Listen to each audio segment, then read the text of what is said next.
Do they really buy new furniture during the new year? Any Italian zesties who could clarify this tradition?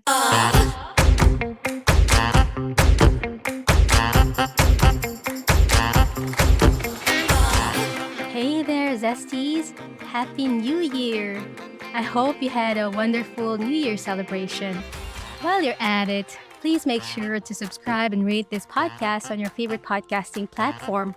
Spotify has a new rating feature, so make sure to try it out and rate the podcast.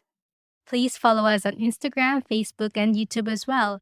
I'm more active on Instagram though, so do tag us there. If you'd like me to stay caffeinated, I love coffee. You can buy me a cup of coffee or two. Please click on the link on the episode notes and it'll take you to where you can give me a cuppa. If you're a binge watcher, anime, or K-drama fan like me, please check out Nerdy Fans Podcast, where Ray, my co-host, and I, and some of our guests talk about all things you can binge. So our episode today is all about the different New Year traditions and or superstitions around the world. The second the clock strikes midnight makes the time of the new year, but even if this is a universal thing, different countries usher it differently. Take, for example, Ecuador, where they parade around the city with scarecrows built to look like popular politicians and cultural icons. Burning the scarecrows to crisps is said to cleanse the new year of everything evil. Now, it makes me wonder whether the people they like to burn are actually the ones represented by the scarecrows. Now, zesties, I'm not trying to ridicule any type of tradition, but it's just a fun way of saying it, right? So I hope I'm not offending anyone and I do not want to offend anyone. But a pretty fun way to start the new year. And New Year's are always usually trying to ward off evil spirits. And I remember in the Philippines, we usually bang everything from stainless steel lid pots to drums or anything that makes a loud sound. And we make these sounds to make the evil spirit goes away. And actually, this New Year's Eve or when we welcome the new year, I alone was banging around each corner of our home as loud as I can to, ward off the evil spirits. I mean, there's no harm in trying to do this tradition, right? And it's kind of fun. Most likely, perhaps that's why there are fireworks as well. I'm not sure whether it stems from that tradition, like the banging and the loud sounds, but maybe aside from that, it's also having that beautiful lights as well as a form of celebration. This is also interesting because Ireland has a similar New Year tradition. Any zesties from Ireland who can comment on this? So I read that they also bang the outside walls of their houses, but instead of banging pots and lids, they bang with bread or, throw out bread to the wall to keep away bad luck and spirits while starting the new year with a spotless, freshly cleaned home. This is quite opposite with the Hungarian and Filipino tradition to not clean the house nor do any laundry or even washing dishes. I actually tried that one during this new year. And the days vary, could be the day before the new year and or the new year day itself or the first day of the year itself. I tried this one and well, it's kind of okay because at least you don't have to clean your home. But after the New Year's Day, I actually cleaned a lot of the things in the house where I don't normally clean. It's like a spring cleaning or a New Year's Day cleaning, but just the day after the New Year. The premise of this superstition is that you are sweeping or washing away any luck coming your way and could also signify cleaning for the dead. No, that's quite eerie. Speaking of fireworks, when we're kids, we usually, sleep early in bed or have an early bedtime routine. It's not common to sleep at 12 a.m. when we were kids, right? So this is a story when I was a kid where my parents told me to sleep early or sleep first at around 8 p.m. and then wake up at 12 a.m. to greet the new year. So because of that, I was too excited to go to sleep, so I cannot sleep anyway. But around 12 midnight, I became too sleepy because I was a kid at that time and I wasn't very accustomed to sleeping at 12 midnight. So when the clock struck 12, I was too sleepy and couldn't sleep because of the fireworks banging around. And I really dreaded that time. Up to this day, I still remember it. I think I was around my elementary days, maybe like 7 or 8 years old. And speaking of warding off evil, I would have thought that the tradition of hanging onions in Greek houses are for this purpose, but surprisingly not. Greeks believe that onions are a symbol of rebirth, so they hang them on their doors to promote growth throughout the year. Their culture has long associated onion to be with the idea of development due to the odor where it spreads everywhere. Get it? There's another version I've read where households hang pomegranates from their door before the new year as a sign of prosperity and fertility. Pomegranate is an age old symbol of fertility and sexual function, and its antioxidant levels support heart and stress reduction. A study in 2012 indicates it may boost testosterone levels in men and women. Another loud banging tradition is in Denmark, where they take pride in the number of broken dishes outside their door by the end of the New Year's Eve.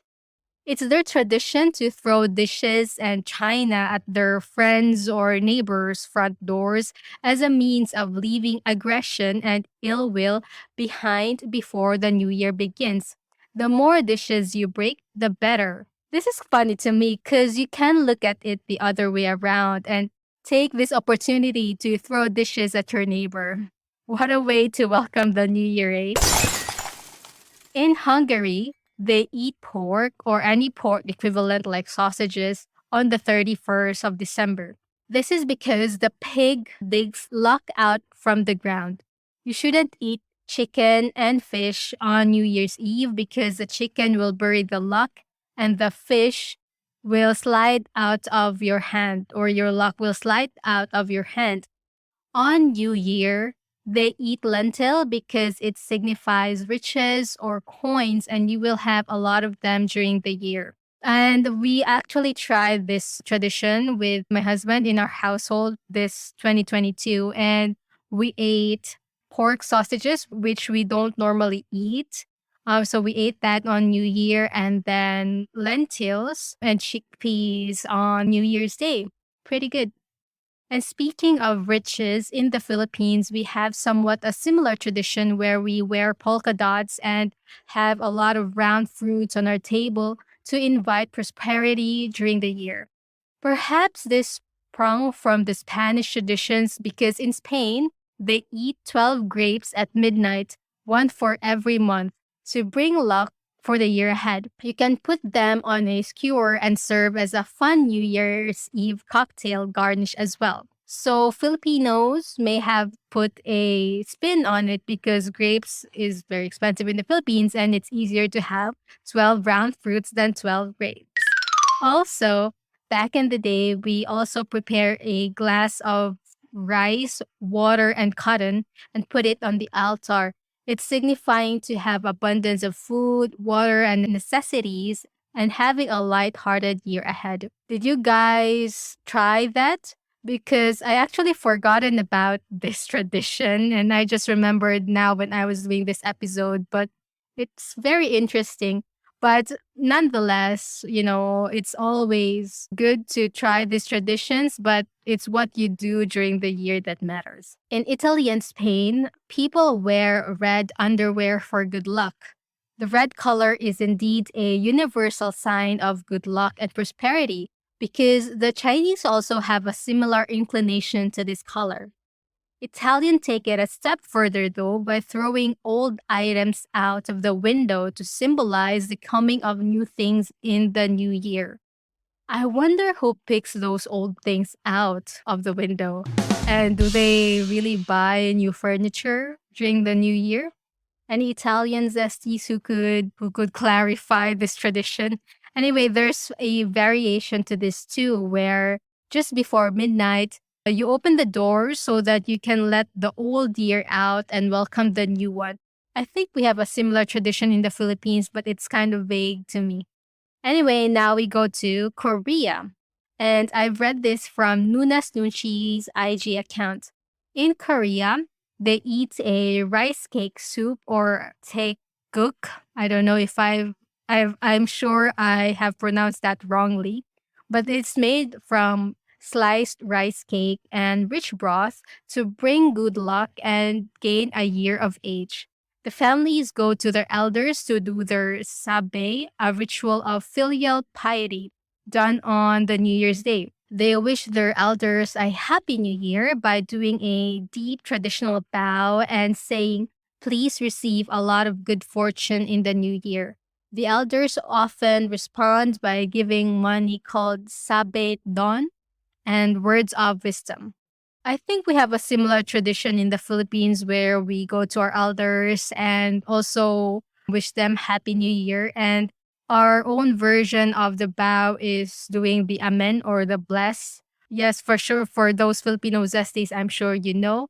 And I don't know if the modern Filipinos still do this though. In Scotland, Hogmanay is an end of year party that starts on 30th December and ends on the New Year. It's a street party in the Scottish capital of Edinburgh, but a more unusual way to ring the New Year is in South Queensferry, a 35-minute drive away from the city. Locals and visitors jump into the freezing cold North Sea known as Looney Duke. There are many variations of this celebration, but the most common is the first footing, quote unquote, involving being the first to visit friends and neighbors, often with a symbolic gift in hand. In the Philippines, we do bring gifts to our neighbors, mainly because we cook too much food during the new year, and also it's better to share. But yeah, we have a similar tradition. Speaking of bringing food to neighbors, in Wales, the Welsh provide each other with Calennig, which means New Year gift or celebration. They usually offer an apple decorated with leaves, twigs, and nuts.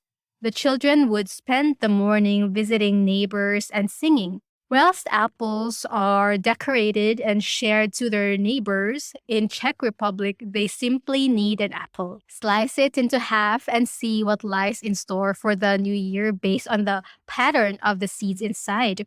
Very, very interesting. It's like something you would see in the movies or fantastical movies where there's a seer and something in a bowl, that's giving you the omen. But apparently it's true in Czech Republic. So if the seeds are in star shape, good luck and good health are forthcoming. If there's a cross with 4 points, it means bad news, as ill health or an upcoming death in the family could be in the cards. Traditionally, the cutting of the apple is done at Christmas dinner, where everyone in the table would show each other their apple predicted fates. If I were in the Czech Republic, I would avoid eating apples on New Year just to have a neutral year, don't you think? In Germany, their New Year's Eve festivities center around a rather unique activity known as Blykinson, or lead pouring. Using the flames from a candle, each person melts a small piece of lead or tin and pours it into a container of cold water. The shape that the lead or tin forms is said to reveal a person's fate for the forthcoming year. This could be the lead version of the geography. It's like the tea leaves would predict your fate, something like that. So, Zesties from Germany, did you try this one? If you have photos, tag us on Instagram, please, because I'm very curious about this. Whilst everyone is partying with the living, in Chile, they hold their masses not at church but in cemeteries. This change of scenery allows for people to sit with their deceased family members and include them in the New Year's celebration. In Ireland, they also set an additional place out at the dinner table for the loved ones lost in the prior year. We have a similar tradition in the Philippines, but it all happens in All Souls Day.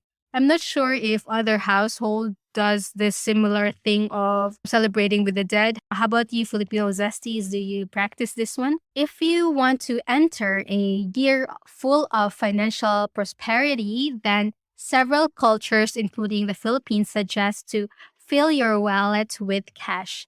But we don't hold cash anymore these days. So seems like this superstition is so last decade. I don't know whether you fill your bank accounts with cash balances.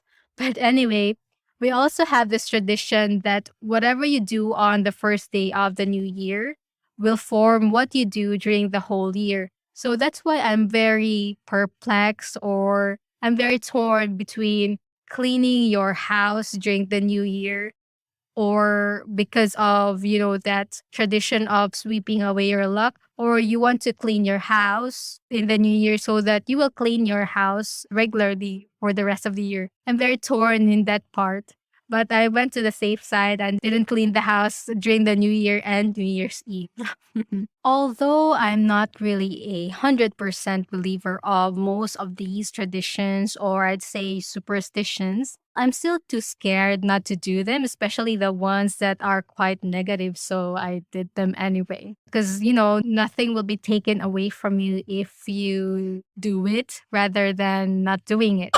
So, however, I would say that what's more important is what you do for the rest of the year, and even what you do for the rest of the day, right? So, Zesties, even if you didn't do these superstitions or traditions, don't fret, because it's just 1/365 days of your year. And by the way, are you a resolution type of person? If yes, what's your New Year's resolution? Or if it's a no, let us know in the comments. Have a healthy, prosperous, and joyful New Year.